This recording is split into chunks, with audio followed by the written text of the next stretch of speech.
What is up sa inyo mga brother? So dito sa video na ito, papakitaan ko lang kayo ng awareness video. Experience ko sa ginawa ko. Sarili ko tong motor, sarili kong tricycle. So ganito yung ginawa ko. So ang naging story natin ay yung motor kong TMX 155 nagda-dragging. Tapos kapag kabirit, nag-release bigla, tapos biglang kakapit ulit yung lining. Ayan. So, syempre, ang nasa isip natin, palitan natin ang lining.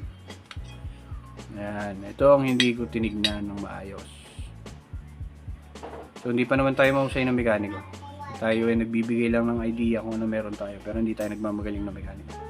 Ito, ipapakita ko lang sa inyo yung naging experience ko. Ayan.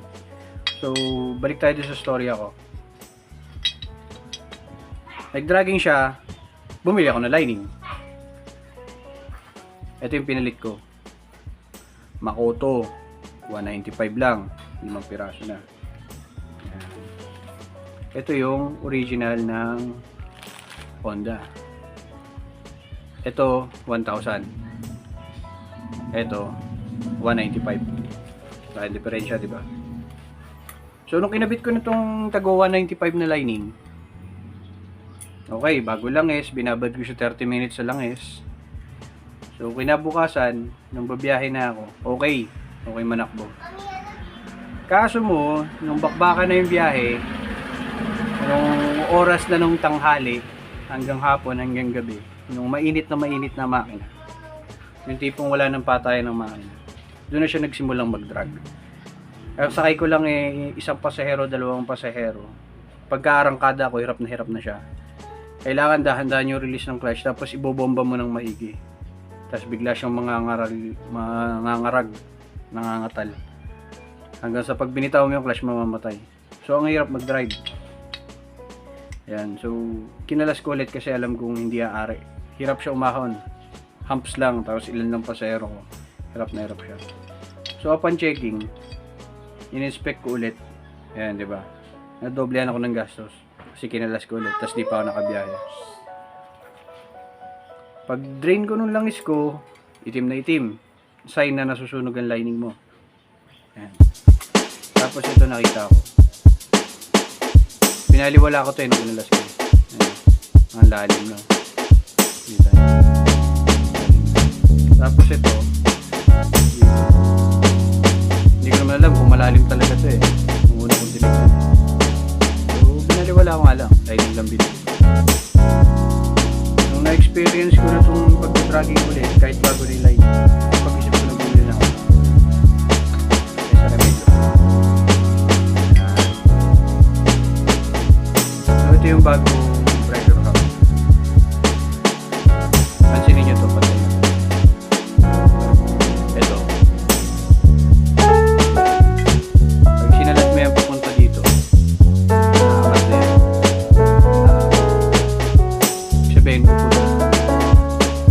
hindi pa naman siya matalas, pero ramdam mo na malalim. Hindi katulad dito, ito bago. Patay na patay. Kita naman dito, patay na patay.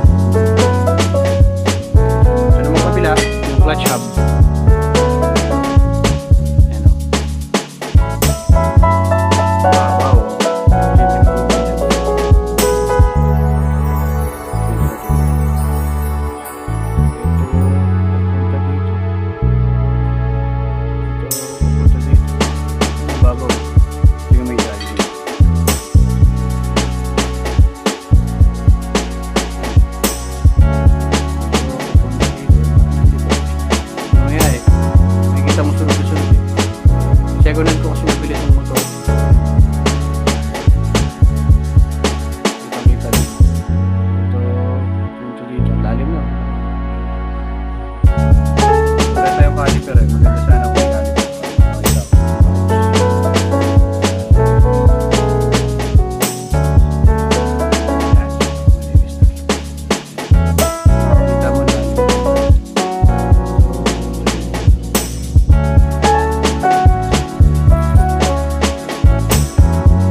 1.5.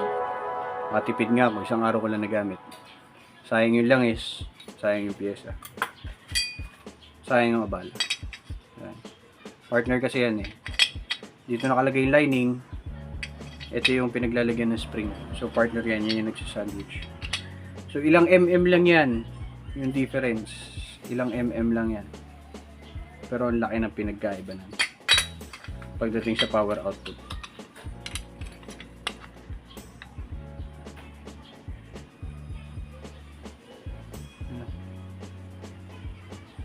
Ilang mm lang yan.